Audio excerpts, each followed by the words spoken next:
Meet the editors. SFIയുടെ നീക്കം കുരുക്കാകുമോ എന്നാണ് ചോദ്യം.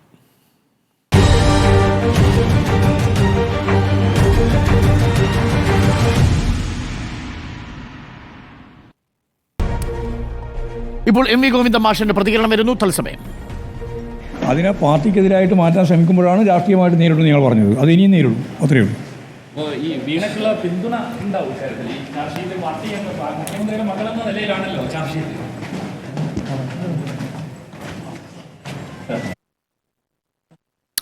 അത്രയേ ഉള്ളൂ. പാർട്ടിക്കെതിരായ നീക്കമാകുന്ന ഘട്ടത്തിലാണ് അതിൽ രാഷ്ട്രീയം എന്ന ആരോപണം ഉന്നയിക്കുക. ഈ വിഷയത്തിൽ പ്രതികരിക്കാനില്ല എന്നതാണ് ഇപ്പോൾ എം വി ഗോവിന്ദ മാഷിന്റെ പ്രതികരണം. ഞാൻ ആൻഡ്രൂ അഗസ്റ്റിൽ നിന്ന് തുടങ്ങാം. ആൻഡ്രൂ അഗസ്റ്റിൻ, വളരെ പ്രധാനപ്പെട്ട ഒരു കേസാണ്. ഇന്ന് നടന്ന കാര്യങ്ങൾ യഥാർത്ഥത്തിൽ എന്താണ് സംഭവിച്ചത് എന്നുള്ളതിനെക്കുറിച്ചുള്ള വ്യക്തതകൾ വന്നുകൊണ്ടിരിക്കുന്നേ ഉള്ളൂ. അതിൽ ഏറ്റവും പ്രധാനപ്പെട്ട കാര്യം, ഡൽഹി ഹൈക്കോടതി CMRL കൊടുത്ത ഒരു തടസ്സ ഹർജി തള്ളി. അതായത് ഈ കേസിൻ്റെ അന്വേഷണം SFI നടത്തുന്നതുമായി ബന്ധപ്പെട്ടുകൊണ്ട് ഒരു തടസ്സ ഹർജി കൊടുത്തിരുന്നു. എന്നാൽ ആ കേസ് തീർപ്പാക്കിയിട്ടില്ല. ആ കേസ് ഡൽഹി ഹൈക്കോടതിയിൽ നിൽക്കുകയാണ്. ഇന്നലെ ബെഞ്ച് മാറി, പുതിയ ബെഞ്ച് അവിടെ ആ കേസ് ഏറ്റെടുത്തിട്ടുണ്ട്. പക്ഷേ CMRL കൊടുത്തിരിക്കുന്ന തടസ്സ ഹർജി നീക്കി. തടസ്സ ഹർജി നീക്കി കഴിയുമ്പോൾ സ്വാഭാവികമായി SFIക്ക് കേസ് അന്വേഷിക്കാം. പക്ഷേ അന്വേഷിക്കുന്ന ഒരു സാങ്കേതിക തടസ്സം എന്ന് പറയുന്നത് കോർപ്പറേറ്റ് കാര്യ മന്ത്രാലയം CMRLനെയും എക്സാലോജിക്കിനെയും പ്രോസിക്യൂട്ട് ചെയ്യാൻ അനുമതി കൊടുക്കണം. ഇന്ന് അനുമതിയും കൂടെ കിട്ടി. രണ്ടും വളരെ വേഗമാണ് കിട്ടിയത് എന്നുള്ളതാണ് പ്രധാനപ്പെട്ട കാര്യം. ആ അനുമതിയുടെ അടിസ്ഥാനത്തിൽ വളരെ പെട്ടെന്ന് തന്നെ SFIO അവരുടെ ചാർജ് ഷീറ്റ് തയ്യാറാക്കി. നമ്മളതിനെ സ്പെഷ്യൽ കംപ്ലയിൻറ്റ് എന്നാണ് പറയുക. ഇത് നാളെ കൊച്ചിയിലുള്ള എക്കണോമിക് അഫയേഴ്സ് കോടതിയിൽ, അഥവാ സാമ്പത്തിക കാര്യങ്ങൾ നോക്കുന്ന കോടതിയിൽ കൊടുക്കുകയും ചെയ്യും. ഇതിലിപ്പോൾ വീണ വിജയനെ സെക്ഷൻ 447 കമ്പനി അഫയേഴ്സ് ആക്ട് പ്രകാരമാണ് പ്രതി ചേർത്തിരിക്കുന്നത്. മറ്റുള്ളവരുടെ പട്ടികയിൽ വീണ വിജയൻ്റെ പേര് അതിനകത്തുണ്ട്. താനും കുരുക്കാകുമോ നീക്കം? ഞാൻ വിചാരിക്കുന്നത് ഇതിപ്പോൾ എന്താണ്, CMRL കമ്പനി ഇൻട്രീം സെറ്റിൽമെൻറ്റ് ബോർഡിൻ്റെ മുൻപിൽ അവർക്ക് ടാക്സ് ഇളവ് വേണം എന്ന് പറഞ്ഞു കൊടുത്ത ഒരു രേഖ. ആ രേഖയിൽ വീണ വിജയൻ്റെ കമ്പനി അവർക്ക് ചെയ്ത സേവനങ്ങൾക്ക് 1,70,00,000 രൂപ കൈപ്പറ്റിയിരിക്കുന്നു പല സമയങ്ങളിലായി. ഇതാണല്ലോ കേസ്. ഈ കേസ് അതിനൊന്നുകൂടി ഒരു വ്യക്തത, അതിൽ 1,72,00,000 രൂപ ചെയ്യാത്ത സേവനത്തിന് കൊടുത്തു. കൂടാതെ ഏകദേശം 90,00,000 രൂപയോളം വായ്പയായിട്ടെടുത്തു. മൊത്തം 2.7. അതെന്ന് പറഞ്ഞാൽ ഒരു കമ്പനി എന്ന് പറഞ്ഞാൽ എക്സാലോജിക് എന്ന് പറയുന്ന കമ്പനി CMRL കമ്പനിയുമായി നടത്തിയിട്ടുള്ള ഒരു ഇടപാട് എന്നുള്ളതിനേക്കാളും അപ്പുറം ഇതൊന്നുമില്ല എന്നുള്ളതാണ്. അതുകൂടാതെ പല രാഷ്ട്രീയ നേതാക്കന്മാർക്കും അവരുടെ രാഷ്ട്രീയ ആവശ്യങ്ങൾക്കായി ഈ CMRL എന്ന് പറയുന്ന കമ്പനി പണം കൊടുത്തു എന്നുള്ളത്. അതും എന്ത് ചെയ്യണം, ടാക്സ് ഇളവ് തരണം എന്ന് പറഞ്ഞിട്ടാണല്ലോ ഈ ഇൻട്രീം സെറ്റിൽമെൻറ്റ് ബോർഡിന് മുമ്പിൽ എത്തുന്നത്. ആ കമ്പനി തീരുമാനമെടുക്കേണ്ട സംവിധാനം എന്ന് പറയുന്നത് ഇൻട്രീം സെറ്റിൽമെൻറ്റ് ബോർഡ് തീരുമാനം എടുക്കേണ്ടത് ഇൻട്രീം സെറ്റിൽമെൻറ്റ് ബോർഡാണ്. ആ ബോർഡിൻ്റെ ആ രേഖയുടെ അടിസ്ഥാനത്തിൽ എന്ത് സംഭവിക്കുന്നു, ഈ പറയുന്ന SFIO ആ ഒരു അന്വേഷണത്തെ പ്രഖ്യാപിക്കുന്നു. ഈ അന്വേഷണം പ്രഖ്യാപിക്കുമ്പോൾ എന്ത് സംഭവിക്കുന്നുണ്ട്, ഈ പറഞ്ഞ എല്ലാ കാര്യങ്ങളും, ഒരു കമ്പനി എന്ന് പറയുന്നത് ഇത്രയും വലിയ ടേൺ ഓവറുള്ള ഒരു കമ്പനി നിരവധി കേരളത്തിലെ കമ്പനികളുമായി, നിരവധി ഇന്ത്യയിലെ കമ്പനികളുമായി പോക്കുവരവ് സംവിധാനങ്ങൾ നടത്തിയിട്ടുണ്ടാകും, ക്യാഷ് ട്രാൻസാക്ഷൻ നടത്തിയിട്ടുണ്ടാകും, ബിൽ ട്രാൻസാക്ഷൻ നടത്തി, ഈ കാര്യങ്ങളെല്ലാം നടത്തിയിട്ടുണ്ടാകും. ഒരേ ഒരു കാര്യത്തിലേക്ക് മാത്രം ചുരുങ്ങുന്നു. ഏത് ചുരുങ്ങുന്നത്? SFIO വീണ വിജയൻ്റെ എക്സാലോജിക് കമ്പനിയുമായി ബന്ധപ്പെട്ട കാര്യങ്ങളിലേക്ക് മാത്രം ചുരുങ്ങുന്നു എന്നുള്ളതാണ്. ഒരു 2.70 കോടി രൂപയുടെ ട്രാൻസാക്ഷൻ എന്തിനു നടത്തി എന്നുള്ളത് അതൊരു സാമ്പത്തിക കുറ്റകൃത്യമായി SFIO കണ്ടെത്തി ചാർജ് ഷീറ്റ് ഫയൽ ചെയ്യുന്നു എന്നുള്ളതാണ്. ഈ വീണ വിജയനെ സംബന്ധിച്ചിടത്തോളം എന്താണ്, വീണ വിജയനെ സംബന്ധിച്ച് ഈ സമയം വരെ എക്സാലോജിക്ക് വീണ വിജയനെ വിളിച്ച് ചോദ്യം ചെയ്തിട്ടില്ല. അവരുടെ മുന്നിൽ എന്താണ് സംഭവിച്ചതെന്ന് വീണ വിജയന് പറയാൻ കഴിഞ്ഞിട്ടില്ല. അതുപോലെ തന്നെ ഇൻട്രീം സെറ്റിൽമെൻറ്റ് ബോർഡിന് മുന്നിലേക്ക് വീണ വിജയനെ വിളിച്ചിട്ടില്ല. അവിടെ എന്താണ് സംഭവിക്കാൻ പറഞ്ഞെന്ന് കഴിയാൻ കഴിഞ്ഞിട്ടില്ല. ഇൻകം ടാക്സ് അടച്ചിട്ടുണ്ടോ ഇല്ല എന്ന് പറഞ്ഞു, രാഷ്ട്രീയ വിവാദം ഉണ്ടായി. ഇൻകം ടാക്സ് അടച്ചു എന്ന് പറഞ്ഞു, GST അടച്ചിട്ടില്ല എന്ന് പറഞ്ഞ് രാഷ്ട്രീയ വിവാദം ഉണ്ടായി. GST അടച്ചു എന്ന് തെളിഞ്ഞു. അതുകൂടാതെ പിണറായി വിജയൻ്റെ ബിനാമിയാണ്, പിണറായി വിജയനാണ് ഈ കാര്യങ്ങളെല്ലാം ചെയ്തു എന്ന് പറഞ്ഞ് ഇതിനെതിരെ വിജിലൻസ് അന്വേഷണം വേണമെന്ന് പറഞ്ഞ് മാറ്റിക്കൊടുന്നാണ് ഹൈക്കോടതി പോയി. ഹൈക്കോടതി എന്ത് പറയുന്നു, ഈ പറയുന്ന വിജിലൻസ് അന്വേഷണം ആവശ്യമില്ല, ഇതൊരു വിജിലൻസ് അന്വേഷണത്തിൻ്റെ ഭാഗം, ഇത് പിണറായി വിജയൻ ചെയ്ത കുറ്റമല്ല എന്നുള്ളത് അർത്ഥശങ്കയ്ക്കിടയില്ലാതെ പറയുകയും ചെയ്തു. അതിനുശേഷം എന്ത് ചെയ്യുന്നു, ഒരു കമ്പനിയും നടത്തിയിട്ടുള്ള ഇടപാടിൽ ഒരു കുറ്റകൃത്യം SFIO കണ്ടെത്തി എന്നുള്ളതാണ് ഇന്നത്തെ വാർത്ത. ആ വാർത്തയിൽ എന്ത് സംഭവിച്ചു, നാളെ കുറ്റപത്രം സമർപ്പിക്കാൻ പോവുകയാണ്. അതിൽ 2 കാര്യങ്ങളാണ് ആരുണ്ട്. ഒന്നെന്താ അറിയോ, 182 കോടി രൂപയുടെ ട്രാൻസാക്ഷൻ അതിൻ്റെ അകത്ത് മറ്റുള്ള സംവിധാനമായി രാഷ്ട്രീയക്കാർക്കും മറ്റുള്ള ആവശ്യങ്ങൾക്കുമായി ഈ കമ്പനിയെ കൊടുത്തിട്ടുണ്ടെന്നാണ്. 182 കോടി രൂപ. അതിൻ്റെ അകത്ത് ഒരാളെ പോലും ഈ സമയം വരെ പ്രതിയാക്കിയിട്ട് നമുക്കറിയില്ല. ഒരാളെ പോലും പ്രതിയാക്കിയിട്ടില്ല. ആരൊക്കെയാണ് പ്രതിയാക്കുന്നത്? 1 CMRLൻ്റെ MD, 2 CMRL, 1 എക്സാലോജിക്ക്, 2 വീണ വിജയൻ. ഈ 3-4 പേരും കൂടെ മാത്രമാണോ ഈ 182 കോടി രൂപയുടെ അഴിമതി നടത്തിയത്? ഒരിക്കലുമല്ല. അപ്പോൾ ഞാനിതിനെ വിചാരിക്കുന്നത് രാഷ്ട്രീയമായി മാത്രം ഗുണം ചെയ്യുന്ന ഒരു കാര്യത്തെ മുഖ്യമന്ത്രിയിലേക്ക് ഇതിനെ എങ്ങനെ എത്തിക്കാം എന്നുള്ള കാര്യം മാത്രം മുന്നോട്ട് വെച്ചിട്ട് ഈ കേസിന് മുന്നോട്ട് കൊണ്ടുപോകുന്നതാണ്. ഇത് രാഷ്ട്രീയ പേരിലും അല്ലാത്തതിൻ്റെ ഒരു അപ്പുറമല്ല. അല്ലെങ്കിൽ എന്ത് സംഭവിക്കണമായിരുന്നു? ഈ 182 കോടി രൂപയിൽ ആരൊക്കെയാണ് പ്രതി എന്നുള്ളത് പുറത്തു വരണ്ടായിരുന്നോ? 182 കോടി രൂപയിൽ എക്സാലോജിക്കുമായി ഈ CMRലുമായി ബന്ധപ്പെട്ട് ആൾക്കാർ നടത്തിയ അഴിമതി, അതിൻ്റെ അകത്ത് UDFൻ്റെ പിന്നെ നേതാക്കന്മാരുണ്ടല്ലോ, പിന്നെ കോൺഗ്രസിൻ്റെ നേതാക്കന്മാരുണ്ടല്ലോ, മറ്റു പാർട്ടികളുടെ നേതാക്കന്മാരുണ്ടല്ലോ, ഇവരുമായി ബന്ധപ്പെട്ട ട്രാൻസാക്ഷൻ PV പിന്നെ CJO എന്താ പിന്നെ അങ്ങനെ നിരവധി പേരുകൾ അതിനകത്തുണ്ടായിരുന്നല്ലോ. ഇതുമായി ബന്ധപ്പെട്ട ഒരാളെ പോലും പ്രതിയാക്കിയത് നമുക്കറിയില്ലല്ലോ. എന്തുകൊണ്ടാണ് വീണ തൈക്കണ്ടിയെ മാത്രം പ്രതിയാക്കുക എന്നുള്ള ഒറ്റ ലക്ഷ്യം കൊണ്ട് മാത്രമാണ്? തട്ടിക്കൂട്ട് പിന്നെ ചാർജ് ഷീറ്റ് എന്നാണ് ഇതിന് പറയാൻ പറ്റുക. തട്ടിക്കൂട്ട് ചാർജ് ഷീറ്റ് നാളെ ഈ പറയുന്ന സാമ്പത്തിക കുറ്റകൃത്യങ്ങൾ നടത്തുന്ന കോടതിയിൽ നാളെ രാവിലെ സമർപ്പിക്കും എന്നുള്ളതാണ്. അപ്പോൾ ഇതിനേക്കാളും അപ്പുറം ഇതൊന്നുമില്ല. ഇനി കേരളത്തിൽ നടക്കാൻ പോകുന്ന പൊളിറ്റിക്സ് പിന്നെ അന്വേഷണങ്ങൾ മാത്രമായിരിക്കും. ഇത്രയും നാളും എന്താണോ കേരളത്തിൽ നടന്നത് അതുമായി ബന്ധപ്പെട്ട രാഷ്ട്രീയമാണ് ഇനി അന്വേഷണങ്ങളാണ് ഇനി നടക്കാൻ പോകുന്നത്. എന്താണോ കേരളത്തിൻ്റെ പൊളിറ്റിക്സിന് ആവശ്യമുള്ളത് ആ പൊളിറ്റിക്സിന് ആവശ്യമുള്ള അന്വേഷണങ്ങൾ ഇനി നടക്കും. അതിൽ ആരെയാണോ പ്രതി ചേർക്കേണ്ടത് ആ പ്രതി ചേർക്കുന്ന സംവിധാനങ്ങൾ ഇനി നടക്കും. അതുമായി മാത്രമായിരിക്കും ഇനി മുന്നോട്ട് നടക്കാൻ പോകുന്നത്. അതിനേക്കാൾ അപ്പുറം ഇതൊന്നും കാണാനില്ല. അതുമാത്രമല്ല, വീണ വിജയനെ സംബന്ധിച്ചിടത്തോളം എന്താണ്, ഇനി അവർ തെറ്റ് ചെയ്തിട്ടില്ല എന്ന് തെളിയിക്കാൻ പറ്റിയൊരു വേദിയായി ഇത് മാറിയിട്ടുണ്ട്. ഇനി എന്താണ്, ഇവർക്ക് ഒരു ജാമ്യം എടുക്കേണ്ട, വേറൊരു സംവിധാനത്തിന് മുന്നിൽ പോകേണ്ട, ആരുടെയും മുമ്പിൽ കാര്യം ധരിക്കേണ്ട. ഇതൊരു കമ്പനിയും തമ്മിലല്ല, ഒരു സാമ്പത്തിക ഇടപാടാണ്. ആ സാമ്പത്തിക ഇടപാട് ഒരു കുറ്റമായി SFIO കണ്ടെത്തിയിട്ടുണ്ടെങ്കിൽ ഞാൻ ഈ കുറ്റം ചെയ്തിട്ടില്ല എന്നുള്ള കാര്യം നേരെ കോടതിയിൽ പറഞ്ഞാൽ മതി. അതിനപ്പുറം ഒരു ഉദ്യോഗസ്ഥൻ്റെ മുന്നിൽ പോകേണ്ട. ചാർജ് ഷീറ്റ് ഫയൽ ചെയ്യുന്നതോട് കൂടിയിട്ട് ഇനി വരുന്ന കാര്യങ്ങളെല്ലാം നിയമ പോരാട്ടത്തിലേക്ക് മാറും എന്നുള്ളതാണ്. അപ്പോൾ സത്യം പറഞ്ഞാൽ ഇതിൽ നിന്ന് വീണ വിജയം രക്ഷപ്പെട്ടു എന്നുള്ളതാണ് എൻ്റെ അഭിപ്രായം. സ്മൃതിയിലേക്ക് എത്തിയാൽ, സ്മൃതി, കേരളത്തിൽ ഹൈക്കോടതി വിജിലൻസ് അന്വേഷണം വേണമെന്നുള്ള മാത്യു കുഴൽനാടൻ്റെയും ഗിരീഷ് ബാബുവിൻ്റെയും പ്രയർ തള്ളുന്നു. അത് മുഖ്യമന്ത്രിക്കും വീണ വിജയനും ആശ്വാസകരമാകുന്നു. ആ സാഹചര്യത്തിലാണ് ഇപ്പോൾ SFIO ഡൽഹി ഹൈക്കോടതിയുടെ ഇപ്പോൾ CMRLൻ്റെ തടസ്സ ഹർജി തള്ളിക്കൊണ്ട് അന്വേഷണത്തിന് തുടരാം എന്ന് പറയുന്നത്. അന്തിമവിധി വന്നിട്ടില്ല. കമ്പനികാര്യ മന്ത്രാലയം പ്രോസിക്യൂട്ട് ചെയ്യാനായിട്ട് അനുമതിയും കൊടുക്കുന്നത് കുരുക്കാകുമോ? നീക്കം രാഷ്ട്രീയ കുരുക്കാവുകയാണ് ചെയ്യുക. രാഷ്ട്രീയ കുരുക്കെന്ന് പറഞ്ഞാൽ ഇനിയിപ്പോൾ മുഖ്യമന്ത്രിയുടെ മകളെ ചോദ്യം ചെയ്യാൻ വിളിപ്പിക്കുന്നു. മുഖ്യമന്ത്രി മകളെ ഇത്ര മണിക്കൂർ ചോദ്യം ചെയ്തു, മൊഴി നൽകി, അടുത്ത നടപടി അറസ്റ്റായിരിക്കും, വിചാരണയിലേക്ക് കടക്കുന്നു. ഈ രൂപത്തിൽ വാർത്തകൾ മുന്നോട്ട് പോകുന്ന രൂപത്തിലേക്ക് അത് പോകുമെന്നുള്ള കാര്യം വ്യക്തമാണ്. ഇതിൽ യഥാർത്ഥത്തിൽ എന്തുകൊണ്ടാണ് വിജിലൻസ് കോടതി ഈ കേസ് തള്ളിയത് എന്നൊരു ചോദ്യമുണ്ടല്ലോ. ഇത് മാസപ്പടി നൽകിയിരിക്കുന്നു. ആ മാസപ്പടി നൽകുമ്പോൾ എന്താണ് പകരം, എന്ത് കിട്ടി എന്നുള്ളൊരു ചോദ്യമുണ്ട്. ആ ചോദ്യത്തിന് ഉത്തരം കാണാൻ സാധിച്ചിട്ടില്ല. ഇതിലിപ്പോൾ SFIO അന്വേഷണം വരുമ്പോഴും ആ അന്വേഷണത്തിൽ അതുകൂടി തെളിയേണ്ടതുണ്ട്. അത് അങ്ങനെ തെളിഞ്ഞാൽ മാത്രമേ ഇത് കോടതിയിൽ നിൽക്കുകയുള്ളൂ. അപ്പോൾ അങ്ങനെ ഒരു അന്വേഷണത്തിലേക്ക് ആത്മാർത്ഥമായി നീങ്ങാനാണോ ഈ കമ്പനികാര്യ മന്ത്രാലയം ഇങ്ങനെ ഒരു ഉത്തരവ് കൊടുത്തിരിക്കുന്നത് എന്നുള്ള ചോദ്യം പറയുമ്പോൾ അല്ല, ഇത് രാഷ്ട്രീയമാണ്. ഇവിടെ പിണറായി വിജയൻ എന്ന മുഖ്യമന്ത്രി ഇവിടെ പാർട്ടി കോൺഗ്രസ് നടക്കുന്ന ഘട്ടത്തിൽ അദ്ദേഹത്തിൻ്റെ മകൾ മാസപ്പടി കേസിൽ പ്രതിയാകുന്നു. അവരെ വേണമെങ്കിൽ 10 വർഷം വരെ തടവ് ശിക്ഷ വിധിക്കാവുന്ന രൂപത്തിൽ പ്രതി ചേർത്തിരിക്കുന്നു എന്നൊരു വാർത്ത വരുമ്പോൾ അവിടെ വെച്ച് തന്നെ പിണറായി വിജയൻ മാറ്റിക്കൊണ്ട് അടുത്ത മുഖ്യമന്ത്രിയെ തീരുമാനിക്കണം എന്നുള്ള രാഷ്ട്രീയ പ്രതികരണങ്ങൾ വന്നു കഴിഞ്ഞിരിക്കുന്നു. രമേശ് ചെന്നിത്തല ഫേസ്ബുക്ക് പോസ്റ്റ്, രമേശ് ചെന്നിത്തല പറയുന്നത് മുഖ്യമന്ത്രി മാറണം, ധാർമ്മികതയുടെ പ്രശ്നമാണ്. ധാർമ്മികതയുടെ പ്രശ്നം നമ്മൾ കുറേ കാലം പല വിഷയങ്ങളിൽ പല കേസുകളിലും ചർച്ച ചെയ്തിട്ടുള്ളതാണ്. പക്ഷേ ഇപ്പോൾ ആ ധാർമ്മികത എന്നുള്ള പല രൂപത്തിലേക്ക് മാറിയിരിക്കുന്നു. ധാർമ്മികതയുടെ പേരിൽ രാജിവെക്കുകയാണെങ്കിൽ പലപ്പോഴും അത് രാഷ്ട്രീയ നീക്കമാണ്. ഇപ്പോൾ കേന്ദ്ര ഏജൻസികളെ ഉപയോഗപ്പെടുത്തിക്കൊണ്ട് ഏതൊക്കെ നേതാക്കളെ പിടിക്കുന്നത് നമ്മൾ വിവിധ സംസ്ഥാനങ്ങളിൽ കണ്ടുകൊണ്ടിരിക്കുകയാണ്. അവിടെ കേരളത്തിലേക്ക് പിണറായി വിജയനെതിരെ വരുന്നില്ല എന്ന് രാഹുൽ ഗാന്ധി തന്നെ പറഞ്ഞിരുന്ന കാര്യമാണ്. ഇപ്പോൾ പിണറായി വിജയനിലേക്ക് എത്തുകയാണ്. നമ്മൾ ഇതിനു മുമ്പും സ്വർണ്ണക്കടത്ത് കേസ് കണ്ടതാണ്. അപ്പോൾ അതിൻ്റെ അവസാനം എന്തായി? ഇപ്പോഴും അത് കഴിഞ്ഞിട്ടില്ല. അത് ചോദിക്കുമ്പോൾ BJP നേതാക്കൾ പറയും അത് കഴിഞ്ഞിട്ടില്ലല്ലോ, നടക്കുകയാണല്ലോ. അത് നടക്കുകയാണെന്ന് പറയുമ്പോൾ എവിടേക്കാണ് നടക്കുന്നത് നമുക്കറിയുന്നില്ല. അപ്പോൾ തോന്നുമ്പോൾ കുരുക്കിയും തോന്നുമ്പോൾ മുറുക്കിയും പിന്നീട് അയച്ചും വിടാവുന്ന ഒരു കേസായി ഉപയോഗപ്പെടുത്താവുന്ന ഒരു കേസ്. ഒരു കാര്യം വ്യക്തമാണ്, സംസ്ഥാന സർക്കാരിൽ CPIMൽ വലിയ രീതിയിൽ സമ്മർദ്ദം ചെലുത്താൻ ഈ കേസിനാകും. ആ സമ്മർദ്ദം ഏതൊക്കെ രൂപത്തിലാണ് പ്രതിഫലിക്കുക എന്ന് നമ്മൾ കണ്ടറിയണം. ഓക്കെ, സുജയിലേക്ക് എത്തിയാൽ, സുജയ, കുരുക്കാവുകയാണോ SFIOയുടെ ഈ നീക്കം? SFIOയുടെ നീക്കം കൃത്യമായ അന്വേഷണത്തിലൂടെ മുന്നോട്ട് പോയി കഴിഞ്ഞ ഒരു കാര്യമാണ്. CMRL എക്സാലോജി കേസിൽ നമുക്കൊക്കെ അറിയാവുന്നതുപോലെ SFIO അന്വേഷണം തുടങ്ങിയത് 2024 കഴിഞ്ഞ വർഷം ജനുവരിയിലാണ്. 8 മാസമാണ് സമയപരിധി കൊടുത്തിരുന്നത് അന്വേഷണത്തിന്.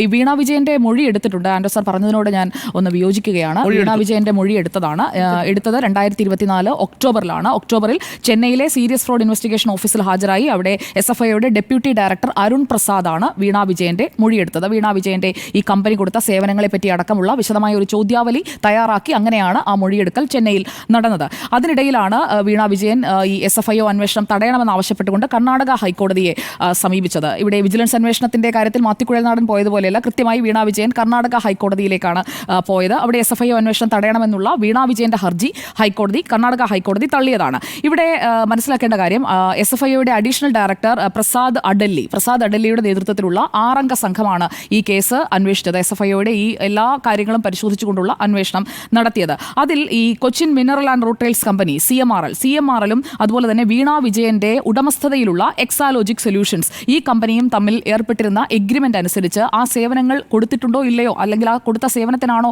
ഈ തുക കിട്ടിയത് എന്നതാണ് ഈ ഇന്ററിം സെറ്റിൽമെന്റ് ബോർഡിന്റെ റിപ്പോർട്ടിലൂടെ പുറത്തു വന്നത്. അതിൽ 1.72 എന്നത് ഇപ്പോൾ 2.70 crores എന്നതിലേക്ക് എത്തിയിരിക്കുകയാണ്. അതിലപ്പോൾ ഒരു സിസ്റ്റർ കൺസേൺ കൂടി അതിൽ നിന്ന് കൂടി ബെനിഫിറ്റ്സ് എടുത്തിട്ടുണ്ട് വീണ വിജയൻ എന്നതുകൂടി ആഡ് ഓൺ ചെയ്തുകൊണ്ടാണ് ഇപ്പോഴത്തെ ഈ കുറ്റപത്രം വന്നിരിക്കുന്നത്. അപ്പോൾ 2017 മുതൽ 2020 വരെയുള്ള കാലഘട്ടം എന്ന് പറയുന്നത് വളരെ പ്രധാനപ്പെട്ടതാണ്. അവിടെയാണ് അതിന്റെ പൊളിറ്റിക്കൽ സിഗ്നിഫിക്കൻസ് കിടക്കുന്നത്. മുഖ്യമന്ത്രി പിണറായി വിജയൻ മുഖ്യമന്ത്രി സ്ഥാനത്തേക്ക് വരുന്നത് 2016 അതിനുശേഷമാണ് ഈ ഇല്ലാത്ത സേവനത്തിന് തുക കൈമാറിയിരിക്കുന്നത്. അപ്പോൾ സേവനങ്ങൾ നൽകിയോ എന്നതും ഈ പണ കൈമാറ്റം നടന്നത് എന്ത് സേവനത്തിന്റെ പേരിലാണ് എന്നതും ഇനിയിപ്പോൾ പ്രൂവ് ചെയ്യപ്പെടേണ്ടി വരും. കാരണം ആ രീതിയിലേക്കാണ് ഈ കുറ്റപത്രം എത്തിയിരിക്കുന്നത്. ഇവിടെ ഡൽഹി ഹൈക്കോടതിയിലാണ് CMRL, വീണ കർണാടക ഹൈക്കോടതിയിലേക്ക് പോകുന്നു, CMRL ഡൽഹി ഹൈക്കോടതിയിലേക്ക് SFIO അന്വേഷണം വേണ്ട എന്ന് പറയുന്നു.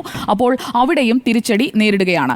അവിടെ ഞാൻ ഒരാളെ കോട്ട് ചെയ്യാൻ ആഗ്രഹിക്കുകയാണ്. ഡൽഹിയിലെ ROC, ഡൽഹി രജിസ്ട്രാർ ഓഫ് കമ്പനീസിന്റെ പ്രണയ് ചതുർവേദി, അദ്ദേഹം പറഞ്ഞ കാര്യമനുസരിച്ച് ഈ അന്വേഷണം എന്ന് പറയുന്നത് പൂർണ്ണമായ ഒരു അന്വേഷണം നടന്നു കഴിഞ്ഞതാണ്. അതിൽ വീണ വിജയന്റേത് മാത്രമല്ല, വീണ വിജയൻ അടക്കം 20 പേരുടെ, അതായത് വീണ വിജയനെ ചോദ്യം ചെയ്തോ മൊഴിയെടുത്തോ എന്നുള്ള ചോദ്യത്തിന്റെ ഉത്തരം പ്രണയ് ചതുർവേദി കൃത്യമായി വ്യക്തമാക്കുന്നുണ്ട്. 20 പേരുടെ മൊഴി രേഖപ്പെടുത്തിയതാണ്. ഇതിൽ അവരുടെ പ്രധാനപ്പെട്ട ഫൈൻഡിംഗ് എക്സാലോജിക്കിന് പണം കൊടുത്തിരിക്കുന്നത്, എക്സാലോജിക് എന്ന് പറയുന്ന കമ്പനിക്ക് പണം കൊടുത്തിരിക്കുന്നത് അത് മറ്റു ചില കാര്യങ്ങൾ നേടിയെടുക്കുന്നതിന് വേണ്ടിയാണ്. അവിടെയാണ് ഈ അഴിമതിയുടെ എലമെന്റ് വരുന്നത്. അതുകൊണ്ടാണ് അതിനെ അഴിമതി എന്നവർ കുറ്റപത്രത്തിൽ പറയുകയും ചെയ്തിരിക്കുന്നത്. ഇതിൽ മറ്റൊരു കാര്യം ഉണ്ടായിരുന്നത്, പ്രധാനപ്പെട്ട ഒരു കൺസേണായി ഉയർത്തിക്കാട്ടിയിരുന്നത് ഇന്ററിം സെറ്റിൽമെന്റ് ബോർഡ് തീർപ്പാക്കിയ ഒരു കാര്യത്തിൽ മറ്റു ബോഡീസിന് അന്വേഷണം നടത്താൻ പറ്റുമോ എന്നുള്ളതാണ്. അക്കാര്യത്തിൽ ആദായ നികുതി വകുപ്പിന്റെ അഭിപ്രായം തേടിയിരുന്നു, അല്ലെങ്കിൽ അവരുടെ വിശദീകരണം തേടിയിരുന്നു കോടതി. അപ്പോൾ ആദായ നികുതി വകുപ്പിന്റെ അഭിഭാഷകനും വന്ന് പറഞ്ഞത്, ഇപ്പോൾ നടക്കുന്ന അന്വേഷണം ലീഗലി നിലനിൽക്കുന്നതാണ്, ഞങ്ങൾ കണ്ടെത്തിയ കാര്യങ്ങളിൽ മേൽ അതിന്മേലുള്ള അന്വേഷണം അല്ലെങ്കിൽ ആ ഫൈൻഡിങ്സ് ഉപയോഗിച്ചുകൊണ്ടുള്ള അന്വേഷണം എന്ന് പറയുന്നത് നിയമപരമാണ് എന്നതാണ് ആദായ നികുതി വകുപ്പ് പറഞ്ഞിരിക്കുന്നത്. അപ്പോൾ CPIM വാദിച്ചുകൊണ്ടിരിക്കുന്ന ഒരു കാര്യം കൂടി അവിടെ മാറുകയാണ്. ആദായ നികുതി വകുപ്പും അതേ തീരുമാനമാണ് അവിടെ അറിയിക്കുന്നത്. ഈ SFIOയ്ക്ക് നിയമപരമായി ഈ തീർപ്പാക്കിയ കാര്യങ്ങൾ, അതായത് ഇടപാടുകളിലെ നികുതി കാര്യങ്ങൾ കൃത്യമായി നികുതി അടച്ചതാണ് എന്നുള്ളതാണല്ലോ വീണ വിജയന്റെയും CPIMന്റെയും ഒക്കെ പ്രധാനപ്പെട്ട വാദം. അപ്പോൾ ഈ ഇടപാടുകളിലെ നികുതി കാര്യങ്ങൾ അത് ആദായ നികുതി ഇന്ററിം സെറ്റിൽമെന്റ് ബോർഡ് തീർപ്പാക്കി കഴിഞ്ഞാലും SFIOയ്ക്ക് അതിൽ ക്രമക്കേടുകൾ ഉണ്ട് എന്നുണ്ടെങ്കിൽ ഫർദറായിട്ടുള്ള അന്വേഷണത്തിലേക്ക് പോകാൻ പറ്റും എന്നുള്ള ഒരു തീർപ്പിലേക്ക് അവിടെ എത്തുകയാണ്.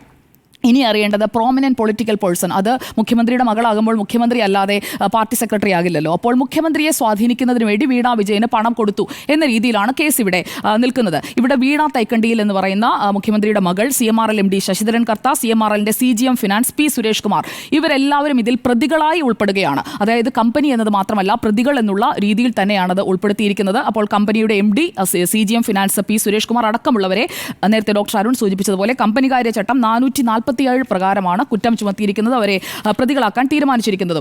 ഇതിൽ 6 മാസം മുതൽ 6 months to 10 years ആണ് ഇവർക്ക് ഇപ്പോൾ ചുമത്തിയിരിക്കുന്ന വകുപ്പുകൾ അനുസരിച്ച് ശിക്ഷ ലഭിക്കാൻ പോകുന്നത്. അതുപോലെ തന്നെ പിഴ ചുമത്താനുള്ള പ്രൊവിഷനുമുണ്ട്. അതായത് വെട്ടിപ്പ് നടത്തിയതായി കണ്ടെത്തിയിരിക്കുന്ന തുക 2.70 crores അല്ലെങ്കിൽ അതിന്റെ 3 ഇരട്ടി അത്ര വരെ പിഴ ചുമത്താനായിട്ടുള്ള ഒരു പ്രൊവിഷനും ഈ വകുപ്പുകൾ അനുസരിച്ച് നമുക്ക് കാണാൻ കഴിയുന്നുണ്ട്. ഇനി എംപവർ ഇന്ത്യയാണ് സിസ്റ്റർ കൺസേൺ. അതും ശശിധരൻ കർത്തയുടെ തന്നെ കമ്പനിയാണ്, ശശിധരൻ കർത്തയുടെയും ഭാര്യയുടെയും പേരിലുള്ള കമ്പനിയാണ്. അപ്പോൾ CMRL, എംപവർ ഇന്ത്യ, ഈ 2 കമ്പനികളുമായി ശശിധരൻ കർത്തയുമായി വീണ വിജയന് അത്രയ്ക്കൊരു പേഴ്സണൽ കണക്ഷൻ എന്താണ്? അപ്പോൾ കണക്ഷൻ ഉള്ളത് മുഖ്യമന്ത്രി പിണറായി വിജയനുമായിട്ടാണ് എന്നതാണ് ഇതിൽ എസ്റ്റാബ്ലിഷ് ചെയ്ത് വെക്കാൻ പോകുന്ന കാര്യം. കുറ്റപത്രത്തിന്റെ വിവരങ്ങൾ പുറത്തേക്ക് വരുമ്പോൾ അത് കുറച്ചുകൂടി ക്ലിയർ ആയി മനസ്സിലാക്കാനും സാധിക്കും. അപ്പോൾ എന്തായാലും ഈ കമ്പനികാര്യ മന്ത്രാലയത്തിന്റെ അനുമതി ലഭിച്ച സാഹചര്യത്തിൽ സാമ്പത്തിക കുറ്റകൃത്യങ്ങൾ കൈകാര്യം ചെയ്യുന്ന കോടതി വിചാരണ ആരംഭിക്കുന്ന മുറയ്ക്ക് ഇനിയിപ്പോൾ വീണ വിജയൻ അടുത്ത ദിവസം തന്നെ പാർട്ടി കോൺഗ്രസിൽ പങ്കെടുക്കാൻ പോയിരിക്കുകയാണ്. വീണ വിജയൻ മിക്കവാറും മധുരയിൽ ഇരിക്കുമ്പോൾ തന്നെ ഈ സമൻ കമൻസിൻ്റെ കാര്യവും അറിയാൻ സാധിക്കും. മുഖ്യമന്ത്രിയും പാർട്ടി നേതാക്കളും എല്ലാവരും ഒരേ സ്ഥലത്തായതുകൊണ്ട് ഇക്കാര്യങ്ങളെക്കുറിച്ച് ചർച്ച ചെയ്യാനും എങ്ങനെ ഇതിനെ ഡിഫെൻഡ് ചെയ്യണം എന്ന കാര്യത്തിൽ ചർച്ചകൾ, കൂടിയാലോചനകൾ നടത്താനും ഉള്ള സാവകാശവും സൗകര്യവും ഒക്കെ അവർക്ക് ലഭിക്കുകയാണ് താങ്ക്സ് ടു SFIO. അപ്പോൾ ഇതിലെ പ്രധാനപ്പെട്ട കാര്യം എന്താണ്? കെ കരുണാകരൻ മുഖ്യമന്ത്രിയായിരുന്ന വേളയിൽ അദ്ദേഹം മഹാരാഷ്ട്ര മുഖ്യമന്ത്രി AR ആന്തുലയെ കാണാൻ പോയി. ആർക്കു വേണ്ടിയാണ് കാണാൻ പോയത്? ലീല ഗ്രൂപ്പിന്റെ കൃഷ്ണൻ നായർക്ക് വേണ്ടി. കുറേ വർഷം മുമ്പുള്ള കാര്യമാണ്. അന്ന് അതിന്റെ പേരിൽ അദ്ദേഹത്തെ പ്രോസിക്യൂട്ട് ചെയ്യണം, അദ്ദേഹത്തിനെതിരെ നടപടിയെടുക്കണം എന്നൊക്കെ പറഞ്ഞ് ഇപ്പുറത്ത് നിന്ന് വലിയ രീതിയിൽ വാദമുഖങ്ങളുമായി നിന്നത് CPIM ആണ്. അപ്പോൾ അന്ന് AR ആന്തുലയെ കൃഷ്ണൻ നായർക്ക് വേണ്ടി കാണാൻ പോയ കെ കരുണാകരൻ രാജിവെക്കണമെന്ന് മുറവിളി കൂട്ടിയതുപോലെ ഇവിടെ ഇപ്പോൾ രമേശ് ചെന്നിത്തല മുതൽ കോൺഗ്രസിന്റെയും അതുപോലെ തന്നെ BJPയുടെയും ഒക്കെ നേതാക്കൾ മകൾ പ്രതിപട്ടികയിൽ വന്നതിനാൽ, പ്രതിപട്ടികയിൽ വന്നു കഴിഞ്ഞു വീണ വിജയൻ, ആരോപണ വിധേയയല്ല, പ്രതിപട്ടികയിൽ വന്നിരിക്കുന്ന ആളാണ്, അതുകൊണ്ട് മുഖ്യമന്ത്രി രാജിവെക്കണം, സ്വന്തം മകളെ ഉപയോഗിച്ച് കൈക്കൂലി വാങ്ങി, അതാണ് രമേശ് ചെന്നിത്തല ഉന്നയിക്കുന്ന ആരോപണം. ഇതൊരു രാഷ്ട്രീയ വിഷയമായി മാറിക്കഴിഞ്ഞിരിക്കുകയാണ്. ഇനി അറിയേണ്ട കാര്യം എക്സാലോജിക് ഒരു പേപ്പർ കമ്പനിയാണോ, അത് ക്ലോഷറിലേക്ക് പോവുകയാണ്, ഈ ഇല്ലാത്ത സേവനത്തിന് കാശ് വാങ്ങാൻ വേണ്ടി മാത്രം ഉണ്ടാക്കിയ ഒരു പേപ്പർ കമ്പനിയാണോ, അതിലടക്കം ഒരു വ്യക്തത വരേണ്ടതുണ്ട്. PV എന്ന മറ്റ് ചുരുക്കപ്പേരുകൾക്കൊപ്പം കർത്തയുടെ ഡയറിയിലുള്ള PV ആരാണ് എന്നതിലേക്ക് അടക്കം ഇനി ചർച്ചകൾ നീളുമെന്നുള്ളത് ഉറപ്പാണ്. സോ മെനി നെയിംസ്, മാധ്യമ സ്ഥാപനങ്ങളുടെ അടക്കം പേരുകളുണ്ട്. അപ്പോൾ ആരായാലും ഉപ്പ് തിന്നവർ വെള്ളം കുടിക്കട്ടെ. SFIOയുടെ അന്വേഷണമായി ഈ നീക്കമെന്ന് പറയുന്നത് ഉറപ്പായും കുരുക്കാണ്, അതൊരു രാഷ്ട്രീയ കുരുക്കായി മാറുകയാണ്. ഓക്കെ, രണ്ട് പ്രധാനപ്പെട്ട നിരീക്ഷണങ്ങളാണ് എനിക്കുള്ളത്. വളരെ വേഗം പറഞ്ഞ് അവസാനിപ്പിക്കാം. നീക്കം കുരുക്കാകുമോ എന്ന ചോദ്യത്തിന് രാഷ്ട്രീയ കുരുക്കാക്കാൻ വേണ്ടിയാണ് ഈ നീക്കം എന്നുള്ളതാണ് എൻ്റെ ആദ്യത്തെ ടേക്ക്. അതിൽ രണ്ട് കാര്യങ്ങൾ തുടക്കത്തിൽ തന്നെ ഞാൻ പറയാം. ഇത് ഏതെങ്കിലും തരത്തിൽ കൈക്കൂലിപ്പണം കൊടുത്തു എന്ന പേരിലുള്ളൊരു കേസല്ല. അങ്ങനൊരു കേസ് ഇനി നിലനിൽക്കില്ല. കാരണം ഹൈക്കോടതി അതുമായി ബന്ധപ്പെട്ട മാത്യു കുൽനാടൻ്റെയും ഗിരീഷ് ബാബുവിൻ്റെയും ഹർജി തീർപ്പാക്കിയതാണ്. ഇതിൽ ഒരു രൂപയുടേതെങ്കിലും എന്തെങ്കിലും ഒരു നേട്ടം കേരള സർക്കാരിൽ നിന്ന് ഉണ്ടായി എന്ന് തെളിയിക്കാൻ ആവശ്യമായ ഒരു രേഖയും ഈ പറയുന്ന ഒരു ഹർജികളിലും ഇല്ല എന്നുള്ളത് കൊണ്ട് ഇതൊരു അഴിമതിയുമായി ബന്ധപ്പെട്ട കേസല്ല. നമ്പർ 1. നമ്പർ 2, ഇതിൽ പിണറായി വിജയനോ കേരള സർക്കാരിനോ നേരിട്ട് ഒരു സ്റ്റേക്സും ഇല്ല. CPM-നും ഈ വിഷയത്തിൽ നേരിട്ടൊരു ബന്ധവുമില്ല. ഈ കേസിലും അതില്ല എന്നുള്ളതാണ് വാസ്തവം. ഇനി SFIO ഈ കേസിലേക്ക് വന്നത് എങ്ങനെയാണ് എന്ന് പ്രേക്ഷകർക്ക് എല്ലാവർക്കും അറിയാവുന്നതാണ്.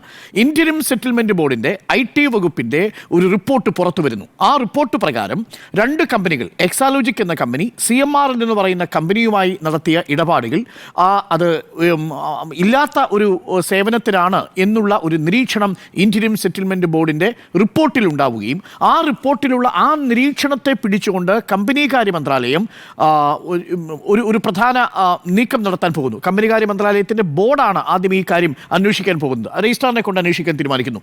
ആ അന്വേഷണം പൂർത്തിയാവുന്നതിന് മുൻപ് മറ്റൊരു അന്വേഷണത്തിന് 212 പ്രകാരമുള്ള അന്വേഷണത്തിന് ഉത്തരവിടുന്നു. ആ 212 പ്രകാരമുള്ള അന്വേഷണം നടത്താൻ SFIOയ്ക്ക് സാധിക്കുമോ എന്നുള്ളതായിരുന്നു സാങ്കേതിക പ്രശ്നം. SFIO ഈ കേസ് ഏറ്റെടുക്കണമെങ്കിൽ സെക്ഷൻ 447 447 കമ്പനി ആക്ട് 2013 പ്രകാരം അതിലൊരു ഫ്രോഡ് നടന്നിരിക്കണം എന്നുള്ളതാണ്. ഒരു ഫ്രോഡ് കമ്മിറ്റ് ചെയ്തിരിക്കണം എന്നുള്ളതാണ്. എങ്ങനെയാണ് ഒരു ഫ്രോഡ് കമ്മിറ്റ് ചെയ്യുക? ഒരു കമ്പനിയിൽ നമ്മൾ 4 പേരും ഡയറക്ടർ ബോർഡ് മെമ്പേഴ്സ് ആവുന്ന ഒരു കമ്പനിയിൽ ഈ കമ്പനിക്ക് നഷ്ടമുണ്ടാക്കുന്ന തരത്തിൽ, എന്നാൽ അതിൽ എനിക്ക് ലാഭമുണ്ടാക്കുന്ന തരത്തിൽ, അതായത് ഒരു റോങ്ഫുൾ ഗെയിൻ എനിക്കുണ്ടാവുന്ന തരത്തിലോ ഈ കമ്പനിക്കൊരു റോങ്ഫുൾ ലോസ് ഉണ്ടാവുന്ന തരത്തിലോ ഈ ഡയറക്ടർ ബോർഡ് മെമ്പർമാരിൽ ആരെങ്കിലും ഒരാൾ പ്രവർത്തിച്ചിട്ടുണ്ടെങ്കിൽ അത് ഫ്രോഡ് എന്ന ഡെഫിനിഷനിൽ വരും. ഇതാണ് യഥാർത്ഥത്തിൽ section 447 of company affairs act പറയുന്നത്. ഒരു റോങ്ഫുൾ ഗെയിനോ ഒരു റോങ്ഫുൾ ലോസോ ഉണ്ടാവണം. ഇവിടെ റോങ്ഫുൾ ഗെയിനോ റോങ്ഫുൾ ലോസോ ഉണ്ടെന്ന് CMRL എന്ന കമ്പനിയിൽ ഏതെങ്കിലും ഒരു ഡയറക്ടർ ബോർഡിന് പരാതിയുണ്ടോ? ഏതെങ്കിലും ഒരു ഡയറക്ടറിന് പരാതിയുണ്ടോ? ഡയറക്ടർ ബോർഡിൽ ആരെങ്കിലും ഒരാൾ പറയണം. എക്സാലോജിക്കിന് പരാതിയുണ്ടോ? ഇനി 13.4% പങ്കാളിത്തമുള്ള KCDCക്ക് ഇതിനകത്ത് ഏതെങ്കിലും തരത്തിൽ റോങ്ഫുൾ ലോസ് ഉണ്ട് എന്ന് പറയുന്ന ഒരു പരാതിയുണ്ടോ? ഇല്ല. കാരണം കമ്പനി ലാഭത്തിലാണ്, കമ്പനിക്ക് അതിൻ്റെ ഷെയർ വിഹിതം കിട്ടിയിട്ടുണ്ട്. ഏതെങ്കിലും ഒരു കമ്പനിയിലെ ഡയറക്ടർക്ക് ഇതിൽ ഒരു റോങ്ഫുൾ ലോസ് ഉണ്ട്, അഥവാ തെറ്റായ ഒരു നഷ്ടം ഈ കമ്പനിക്ക് സംഭവിച്ചിരിക്കുന്നു, ഒരു ഫ്രോഡുലന്റ് ആക്ടിവിറ്റി മൂലം എന്നുള്ളൊരു വാദം ഇല്ലാത്തതുകൊണ്ട് ഈ കേസ് നിലനിൽക്കുമോ എന്ന കാര്യത്തിൽ എനിക്ക് സംശയമുണ്ട്. അങ്ങനെ മൊഴി കൊടുത്തിട്ട് പിന്നെ മാറ്റിയെന്നാണ് കേട്ടോ. അതാണ്. അപ്പോൾ നോക്കൂ, ഇതിൽ ഏറ്റവും പ്രധാനപ്പെട്ട കാര്യം എന്താ അറിയോ? ഈ കേസ് ഇപ്പോൾ നിൽക്കുന്നത് ഡൽഹി ഹൈക്കോടതിയിലാണ്. ഡൽഹി ഹൈക്കോടതി അന്തിമ വിധി പറഞ്ഞിട്ടില്ല. ആകെ CMRL ഒരു തടസ്സ ഹർജി കൊടുത്തു. ഇതിൽ SFIOയുടെ അന്വേഷണം ഇപ്പോൾ നിർത്തിവെക്കാൻ ആവശ്യപ്പെട്ടു. അതിപ്പോൾ നിർത്തിവെക്കുന്നില്ല. അന്തിമ വാദം കേട്ടതിന് ശേഷം ഫ്രഷായിട്ട് വാദം കേൾക്കാനാണ് പുതിയ സിംഗിൾ ബെഞ്ച് തീരുമാനിച്ചിരിക്കുന്നത്. കാര്യം ഇപ്പോൾ കേട്ടുകൊണ്ടിരുന്ന ജഡ്ജി അലഹബാദ് ഹൈക്കോടതിയിലേക്ക് മാറ്റിയിട്ടുണ്ട്. അതുകൊണ്ടാണ് പുതിയ ബെഞ്ച് ഇത് വാദം കേൾക്കാൻ പോകുന്നത്. അതുകൊണ്ട് ഈ കേസ് ഏതെങ്കിലും തരത്തിൽ SFIOയ്ക്ക് ഹൈക്കോടതി അനുമതി നൽകിയതിൻ്റെ അടിസ്ഥാനത്തിൽ ഫയൽ ചെയ്യപ്പെടുന്നതാണ് എന്ന ഒരു ധാരണ വേണ്ട. രണ്ടാമത്തെ ഒരു പ്രധാനപ്പെട്ട കാര്യം, കമ്പനികാര്യ മന്ത്രാലയം പ്രോസിക്യൂട്ട് ചെയ്യാനുള്ള അനുമതി കൊടുക്കും. സ്വാഭാവികമായും അതേ കമ്പനികാര്യ മന്ത്രാലയമാണ് യഥാർത്ഥത്തിൽ ഈ SFIO കോൺസ്റ്റിറ്റ്യൂട്ട് ചെയ്തിരിക്കുന്നത്. അപ്പോൾ SFIO കോൺസ്റ്റിറ്റ്യൂട്ട് ചെയ്തിരിക്കുന്ന കമ്പനികാര്യ മന്ത്രാലയം കോൺസ്റ്റിറ്റ്യൂട്ട് ചെയ്തതിന് ശേഷം ഈ പറയുന്ന CMRL-ലും എക്സാലോജിക്കിനെയും പ്രോസിക്യൂട്ട് ചെയ്യാൻ അനുവദിക്കില്ല എന്നുള്ളത് നമുക്ക് വിഡ്ഢികളുടെ സ്വർഗ്ഗത്തിലിരുന്ന് മാത്രം ചിന്തിക്കാൻ പറ്റൂ. അതുകൊണ്ട് ഇതിൽ ആ അർത്ഥത്തിൽ പുതുമയായിട്ടൊന്നുമില്ല. ആകെയുള്ളത് ഡൽഹി ഹൈക്കോടതി ഇതിന് മുൻപിലുണ്ടായിരുന്ന നിയമ തടസ്സം നീക്കിയിരിക്കുന്നു എന്നുള്ളതാണ് ഈ വാർത്തയുടെ ഏറ്റവും പ്രധാനപ്പെട്ട പൊരുൾ. കൊട്ടിഘോഷിക്കുന്നത് പോലെ ഇനി ഈ ആ അർത്ഥത്തിൽ ഈ കേസ് അന്തിമമായി തീർപ്പാക്കപ്പെട്ടിരിക്കുന്നു, SFIക്ക് അന്വേഷണവുമായി മുന്നോട്ട് പോകാമെന്ന അന്തിമ വിധി വന്നിട്ടില്ല എന്നുള്ളതാണ് മറ്റൊരു പ്രധാനപ്പെട്ട കാര്യം. ഇനി മൂന്നാമത്തെ ഒരു കാര്യം ഞാൻ പറയാം. ഈ കേസുമായി ബന്ധപ്പെട്ടുകൊണ്ട് എത്ര കോടിയുടെ പണമാണെന്ന് പറഞ്ഞിരിക്കുന്നത് വളരെ വിചിത്രമായൊരു വാദമുണ്ട്. അതാണ് നമുക്കിനിയും മനസ്സിലാക്കാത്തത്. സാധാരണ കോമൺ സെൻസിൽ മനസ്സിലാക്കാതെ പോകുന്നൊരു കാര്യം ഇതാണ്. ഈ 95 കോടി രൂപയാണ് വിവിധ രാഷ്ട്രീയ പാർട്ടി നേതാക്കളും മാധ്യമ സ്ഥാപനങ്ങളും വിവിധ ക്ഷേത്രങ്ങളിലെ ഉത്സവ കമ്മിറ്റികളും CMRL നിന്ന് കൈപ്പറ്റിയിരിക്കുന്നത്. ഈ പൈസയെ കുറിച്ച് അന്വേഷണം വേണ്ടേ? അല്ലല്ല, അത് വേറെ, അത് സ്ലെഡ്ജിങ്ങുമായി ബന്ധപ്പെട്ട ബാക്കി മൊത്തം വരുമ്പോൾ 135 കോടി വരും. അതിൽ 95 കോടി കൊടുത്തിരിക്കുന്നത് ആർക്കാണ്? പൊളിറ്റിക്കൽ പാർട്ടി ലീഡേഴ്സിനാണ്. ഏത് പൊളിറ്റിക്കൽ പാർട്ടി ലീഡേഴ്സ്? പല നേതാക്കളുടെയും ചുരുക്കെഴുത്ത് പേരുകളുണ്ട്. ആ ചുരുക്കെഴുത്ത് പേരുകളുള്ള പല നേതാക്കളുടെയും അതിൽ PVയുടെ പേരുണ്ട്, OCയുടെ പേരുണ്ട്, RCയുടെ പേരുണ്ട്, PKയുടെ പേരുണ്ട്, EKയുടെ പേരുണ്ട്. നല്ല നടപ്പിന് വേണ്ടിയിട്ടാണ്, കമ്പനിയുടെ നല്ല നടത്തിപ്പ്, അതായത് ഈ സ്മൂത്ത് ആക്കാൻ വേണ്ടി, for smoothening the activities of the company എന്നാണ് ITയുടെ ഇന്റീരിയം സെറ്റിൽമെന്റ് ബോർഡിൽ എഴുതിയിരിക്കുന്നത്. അപ്പോ ഈ 90 കോടി കൊടുത്തവരാരും തന്നെ ഈ പ്രതിപട്ടികയിലേക്ക് വരാതിരിക്കുകയും അതിനെക്കുറിച്ച് അന്വേഷണമില്ല. ഞാനത് നോക്കുകയായിരുന്നു. അതിലെവിടെയെങ്കിലും 3 പ്രധാനപ്പെട്ട ഫൈൻഡിങ്സ് ആണ് ഈ സമ്മറി ഓഫ് ചാർജിലുള്ളത്. സമ്മറി ഓഫ് ചാർജ് എൻ്റെ കയ്യിൽ കിട്ടിയിട്ടുണ്ട്. നമുക്കത് ഇപ്പോൾ കാണിക്കാൻ കഴിയില്ല, നാളെ കോടതിയിലേക്ക് പോകേണ്ടതാണ് ഈ ചാർജ് ഷീറ്റ്. ആ സമ്മറി ഓഫ് ചാർജിലെ ഫൈൻഡിംഗ് നമ്പർ 1 ചെയ്യുന്നതിന് മുൻപ്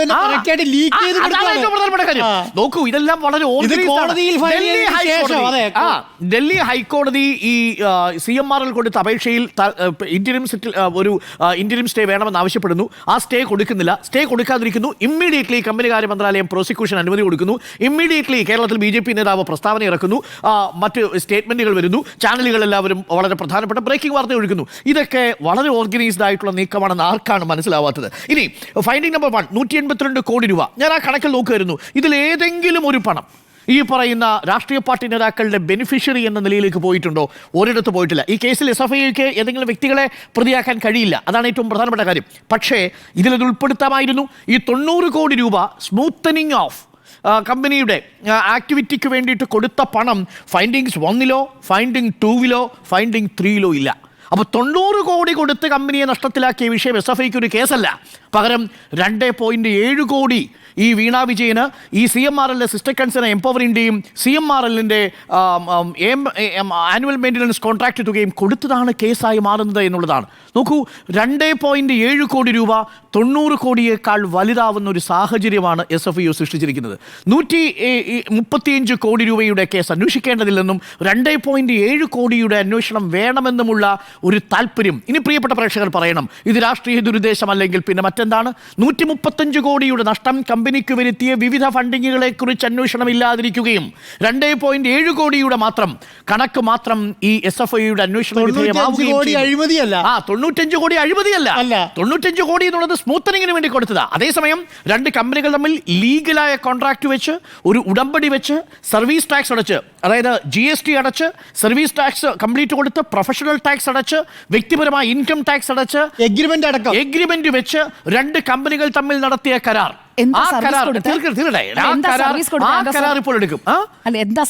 എക്സാലോജിക്കും CMRL തമ്മിലുള്ള വിഷയമല്ലേ? എനിക്ക് ചരിത്രത്തിൽ ആദ്യമായിട്ട് നാളെ രാവിലെ കൊടുക്കാൻ പോകുന്ന ചാർജ് ഷീറ്റിന്റെ കോപ്പി ഇന്ന് റിലീസ് ചെയ്യാണ്. നാളെ രാവിലെയാണ് ചാർജ് ഷീറ്റ്. ഇതൊരു കാര്യമുണ്ട്. ഇതേ കാര്യം നമ്മൾ ആരുടെ ചോദിക്കുന്നില്ല. ഈ സ്മൂത്തനിങ്ങിന് വേണ്ടി കൊടുത്തത് എന്തിനാ? എന്ത് സർവീസാ കൊടുത്തത് പൊളിറ്റിക്കൽ ലീഡേഴ്സ്? എന്ത് സർവീസാ കൊടുത്തത് പൊളിറ്റിക്കൽ ലീഡേഴ്സ്?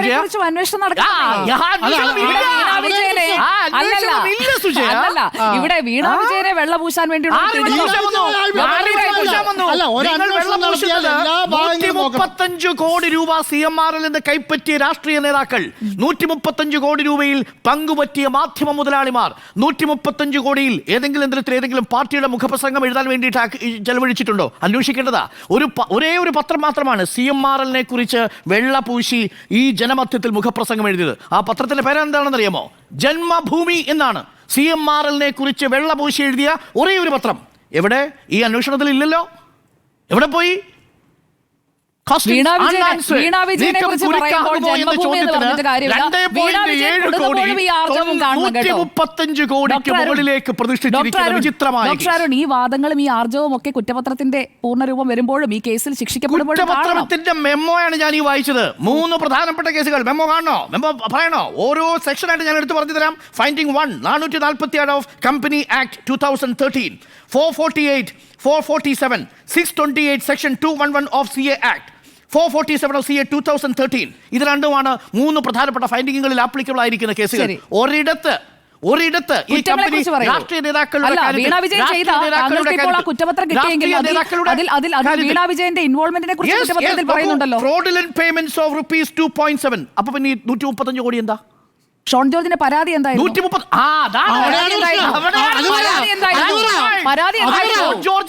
താങ്കൾക്ക് കൊടുക്കാൻ പരാതി എന്തായിരുന്നു? പരാതിയിലാണ് അന്വേഷണം നടക്കുക. പരാതിയിലാണ് അന്വേഷണം നടക്കുക. അല്ല, നാട്ടിലെ എല്ലാ കാര്യവും അന്വേഷിക്കാൻ പറ്റില്ല. പരാതിയിലാണ് അന്വേഷണം നടക്കുക. That is the basics. 212 പ്രകാരമുള്ള അന്വേഷണം നടത്താൻ കഴിയുമോ എന്നുള്ളതാണ് ഇപ്പോൾ ഡൽഹി ഹൈക്കോടതിയിലെ ഏറ്റവും പ്രധാനപ്പെട്ട വിഷയം. ജൂലൈയിൽ അത് വാദം കേട്ടോളും.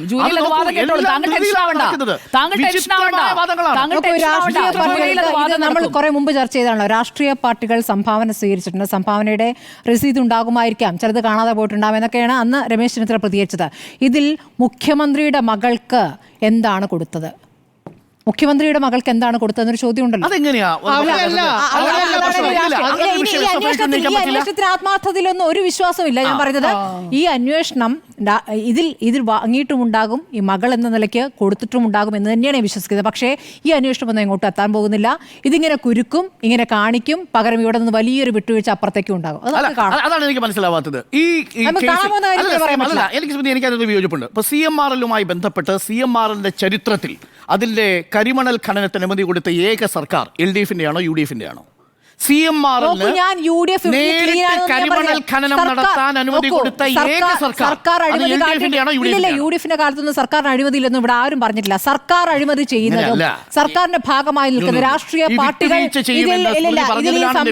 ഞാൻ പറയുന്നത് സംഭാവന എന്ന രീതിയിൽ വാങ്ങുന്നതും മുഖ്യമന്ത്രിയുടെ മകൾക്ക് കൊടുത്താൽ കാര്യം നടക്കുമെന്ന് തോന്നുന്നു തമ്മിൽ വളരെ വ്യത്യാസമുണ്ട്. എന്ത് കാര്യം നടന്നു നമുക്കറിയില്ല. അതറിയാൻ നടക്കുമോ? അതറിയാൻ പോവില്ല. രാഷ്ട്രീയം അല്ലെങ്കിൽ കമ്പനികാര്യ കേസ് മാത്രമാണ്, കോർപ്പറേറ്റ് കേസ് മാത്രമാണ്. വളരെ സിമ്പിളാണ്. ഇതിൽ 1 രൂപയുടെ ലാഭം CMRL കമ്പനിക്ക് LDF സർക്കാർ കൊടുത്തിട്ടില്ല എന്ന് പറഞ്ഞത് ഞാനല്ല, അത് ഡൽഹി ഹൈക്കോടതിയുടെ വിധിന്യായത്തിലുണ്ട്. അത് നമ്മൾ വിശദമായി കഴിഞ്ഞ ദിവസം അതുകൊണ്ടാണ് വിജിലൻസ് അന്വേഷണം വേണ്ടെന്ന് പറഞ്ഞത്. അതായത് പ്രിവെൻഷൻ ഓഫ് കറപ്ഷൻ ആക്ടിന്റെ പരിധിയിലുള്ള അന്വേഷണം നടത്തേണ്ടത് ഈ പറയുന്ന വിജിലൻസ് ആണ്. എന്നാൽ ഇവിടെ അന്വേഷണം നടത്തിയത് SFI ആണ്. SFI ഏതിന്റെ പുറത്ത് അന്വേഷണം നടത്തുക? കറപ്ഷന്റെ അല്ല സ്മൃതി, നടത്തുന്നത് എവിടെയാ? കമ്പനി ആക്ടിന്റെ അടിസ്ഥാനത്തിലാണ്. കമ്പനി ആക്ടിന്റെ കാര്യത്തിൽ അഴിമതി അന്വേഷിക്കാൻ കഴിയില്ല. അവിടെ ഫ്രോഡുലൻസ് ആണ് അന്വേഷിക്കുക. അത് 2 കമ്പനികൾ തമ്മിലാണെങ്കിൽ ഏതെങ്കിലും ഒരു കമ്പനിക്ക് കമ്പനിയിലെ മാനേജർ, അതാണ് ഞാൻ തുടക്കത്തിൽ സൂചിപ്പിച്ചത്. അപ്പോൾ ഈ വിഷയത്തിൽ എങ്ങനെയാണ് നിങ്ങൾ കറപ്ഷൻ കേസ് കൊണ്ടുവരിക? അപ്പോൾ ഉദ്ദേശത്രേ ഉള്ളൂ. ഇത് കണ്ടുകൊണ്ടിരിക്കുന്ന പ്രേക്ഷകനെ സംബന്ധിച്ച് വിജിലൻസും SFI എല്ലാം ഒന്നാണെന്ന് വരുത്തി തീർക്കുക. ഇതിൽ 90 കോടി കൊണ്ടുപോയ രാഷ്ട്രീയ നേതാക്കളെ വെറുതെ വിടുകയും 2.7 കോടി കൊടുത്ത പിണറായി വിജയന്റെ മകളെ മുന്നിൽ നിർത്തുകയും ചെയ്യും. അഴിമതിക്കാരിയാണ് എന്ന് കല്ലെറിയാൻ വേണ്ടിയുള്ള രാഷ്ട്രീയ നീക്കമാണിത്. 100% പൊളിറ്റിക്കൽ ആയിട്ടുള്ള മൂവാണ്. അതാണ് രാഷ്ട്രീയ കുരുക്കാണ് എന്നുള്ള കാര്യത്തിൽ തർക്കം ഇവിടെ ആർക്കും.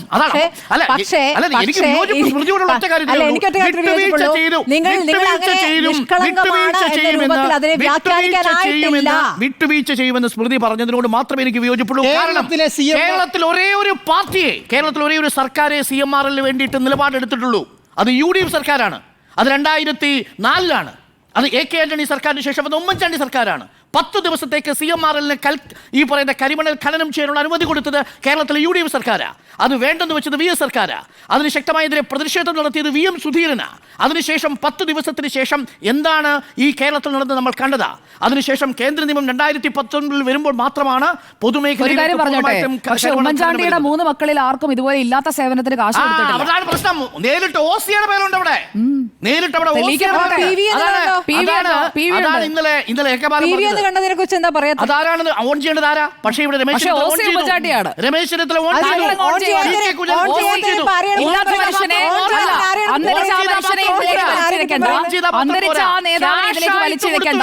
സ്മൃതി ക്യാഷ് ആയിട്ട് കൊടുത്തു എന്നുള്ളതാ. രമേശ് ചെന്നിത്തലയ്ക്ക് ആ സമയത്ത് ക്യാഷ് ആയിട്ട് പൊളിറ്റിക്കൽ ഫണ്ട് വാങ്ങാൻ PV പറ്റുമോ? ഓൺ ചെയ്തോ? PV ഓൺ ചെയ്തോ? ഓൺ ചെയ്യില്ല. അത് ഞാനല്ലാന്ന് പറഞ്ഞു. ഞാനല്ലാന്ന് പറഞ്ഞ പിന്നെ തെളിവ് കൊണ്ടുവരൂ. എവിടെ അല്ല, തെളിവ്? OC ആണ് എവിടെ എന്നുള്ളതിന് എന്താ തെളിവ്? രമേശ് ചെന്നിത്തലയുടെ എത്ര ഇനി പേര് അന്വേഷണത്തിന് ചോദിച്ചു? പുറപ്പെട്ടവരും എത്ര തെളിവ് പേര് കണ്ടുപിടിക്കാൻ ചോദിച്ചു? പോകുന്നില്ല. എത്ര പേര് ചോദിച്ചു? അപ്പുറത്ത് ആരും ഞാൻ ഓൺ ചെയ്യാനും പോകുന്നില്ല. നമുക്കിത് അറിയാം. നമുക്ക് ഈ രാഷ്ട്രീയ കളിയൊക്കെ പുറത്തുനിന്ന് നോക്കി കാണാം. അല്ല, സ്മൃതി പറയുന്നത് കേട്ടാൽ തോന്നുക CMRL-ലുമായി ബന്ധപ്പെട്ട വഴിവിട്ട നീക്കങ്ങൾ നടത്തി CMRL-ന് ലാഭമുണ്ടാക്കിയത് LDF സർക്കാരാണ്. വാസ്തവവിരുദ്ധ അല്ലേ? LDF സർക്കാരിന്റെ ഏതെങ്കിലും കാലത്തെ ഏതെങ്കിലും ഒരു നിയമം ഞാൻ CMRL-ന് LDF 1 രൂപയുടെ ലാഭം ഉണ്ടാക്കിയിട്ടുണ്ടോ? ഞാൻ പറഞ്ഞില്ല. ഞാൻ ചലഞ്ച് ചെയ്യുന്നു സ്മൃതി. അല്ല, 1 രൂപയുടെ ലാഭം. ഇല്ല ഇത്ര 1 രൂപയുടെ ലാഭം. ആവശ്യം വേണ്ട. ഇത്ര അല്ല, ആവശ്യം ഉണ്ടാവും. അല്ല, ആവശ്യം ആവശ്യം വേണ്ട. ഉണ്ടാവും. ഇത്ര ആവശ്യം വേണ്ട. വിട്ടുവീഴ്ച ഞാൻ ചെയ്യുമെന്ന് പറയാത്ത സ്മൃതി കാര്യത്തിൽ പറഞ്ഞതിലാണ് ഞാൻ പറയാത്ത യോജിപ്പ്. കാര്യത്തിൽ ആവശ്യം വേണ്ട. ഞാൻ ഉണ്ടാവും. പറയുന്നു ഇല്ല ഇതിലെ ഉദ്യോഗസ്ഥർ തന്നെ ആദ്യം കൊടുത്ത മൊഴി പിന്നെ മാറ്റി എന്നൊക്കെയുള്ള തെളിവുകൾ നമ്മൾ ചർച്ച ചെയ്ത എവിടെ കൊടുത്ത മൊഴി? ഇന്ത്യൻ സെറ്റിൽമെന്റ് ബോർഡിൽ കൊടുത്ത മൊഴി. അതിൽ കൊടുത്തിരിക്കുന്ന PVO, അതിൽ കൊടുത്തിരിക്കുന്ന OCO, RCO, എന്തിനേറെ ഈ പറയുന്ന ഉദ്യോഗസ്ഥർ ഡയറക്ട് കുറിപ്പിൽ വെച്ചിരിക്കുന്നത് സ്വീകരിക്കാൻ കഴിയില്ലെന്ന് പറഞ്ഞത് സുപ്രീം കോടതിയല്ലേ? ജയിൻ ഹവാല കേസിൽ അതല്ലേ ഹൈക്കോടതി എടുത്ത് ഇപ്പോൾ ഈ കേസ് ചവറ്റുകൂട്ടലിനുള്ള കാരണം? അതാണ് സ്മൃതി എങ്ങനെയാ പറയുക? LDF സർക്കാർ CMR അനുകൂലമായിട്ട് എവിടെയെങ്കിലും ഏതെങ്കിലും ഒരു ഇൻസ്റ്റൻസ് പറ. ഞാൻ ചെയ്തു എന്ന് പറയാത്ത കാര്യത്തിൽ എന്തിനാണ് ഈ കടന്ന് വാദിക്കുന്നത്? ഞാൻ ഒറ്റ കാര്യം തുടക്കം മുതൽ പറഞ്ഞ കാര്യം, ഈ അന്വേഷണം പ്രഖ്യാപിച്ച ഇങ്ങോട്ട് വരുന്ന ടീമും അന്വേഷിക്കാൻ പോകുന്നില്ല. പാതി വഴിയിൽ പല രൂപത്തിൽ ഇതാ മുറുക്കുന്നു, ഇതാ അയക്കുന്നു, ഈ പരിപാടി കാണിക്കും. അപ്പുറത്ത് വേറെ ഒന്നും സംഭവിക്കാൻ പോകുന്നില്ല. വേറെ എന്തെങ്കിലും രാഷ്ട്രീയമായ ഒത്തുതീർപ്പ് ഇവിടെ കാണാൻ പറ്റില്ല. വരാൻ പോകുന്ന കാര്യം കാണാം. രാഷ്ട്രീയ ഒത്തുതീർപ്പ് കാണാം. ആ സമ്മർദ്ദമാണ് കേന്ദ്ര സർക്കാർ ചെലുത്തുന്നത്. അനുമതി കൊടുത്ത സർക്കാർ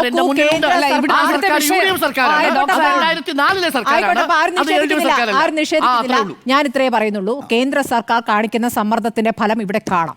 കാണാൻ പോകുന്ന പൂരമല്ലേ? അല്ല, ഞാൻ പറയാൻ വന്നത് എന്തായാലും SFIO എടുത്ത കേസിൽ ഈ പ്രതി അല്ല എന്നുള്ള മട്ടിൽ ആരും വിചാരിക്കേണ്ട. പ്രതിയാണ് വീണ തൈക്കണ്ടിയിൽ വീണ വിജയൻ, മുഖ്യമന്ത്രിയുടെ മകൾ. നിങ്ങൾക്ക് എന്തോ ആകാമെന്ന് പറയല്ലേ? ഡോക്ടർ അരുൺ ഇങ്ങനെ ചെറുതാകല്ലേ? അന്വേഷണം നടത്തിയാണ് രാജ്യത്തെ ഒരു ഏജൻസി അന്വേഷണം നടത്തി നമ്മുടെ സംസ്ഥാനത്തിന്റെ മുഖ്യമന്ത്രിയുടെ മകൾ പണം വാങ്ങി എന്നുള്ളത് കണ്ടെത്തി അവരെ പ്രതിയാക്കിയിരിക്കുകയാണ്. എന്തടച്ചാലും സേവനം കൊടുക്കാതെ വാങ്ങിയത് ആ മുഖ്യമന്ത്രി അച്ഛന് വേണ്ടി മകൾക്ക്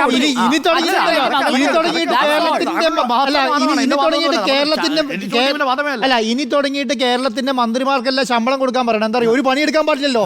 പണിയെടുത്താൽ കമ്പനി നടത്തിയ പ്രശ്നമാണ്, പണിയെടുത്ത പ്രശ്നമാണ്, ജോലി എടുത്ത പ്രശ്നമാണ്, കോൺട്രാക്ട് വെച്ച പ്രശ്നമാണ്. ഇനിയുള്ള കമ്പനി എന്തൊക്കെയായിരുന്നു ബിരിയാണിയിലെ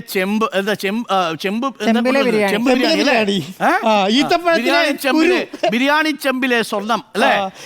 ഈന്തപ്പഴ കുരു, ബൈബിളിലെ സ്വർണം അല്ലെ? ഖുറാനിലെ കടത്തിയിരിക്കുന്ന സ്വർണം.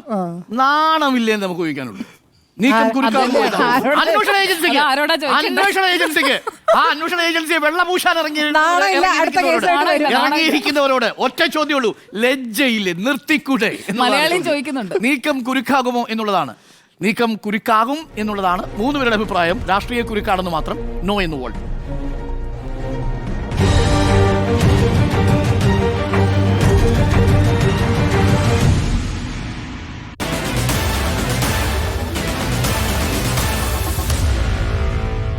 Meet the editors.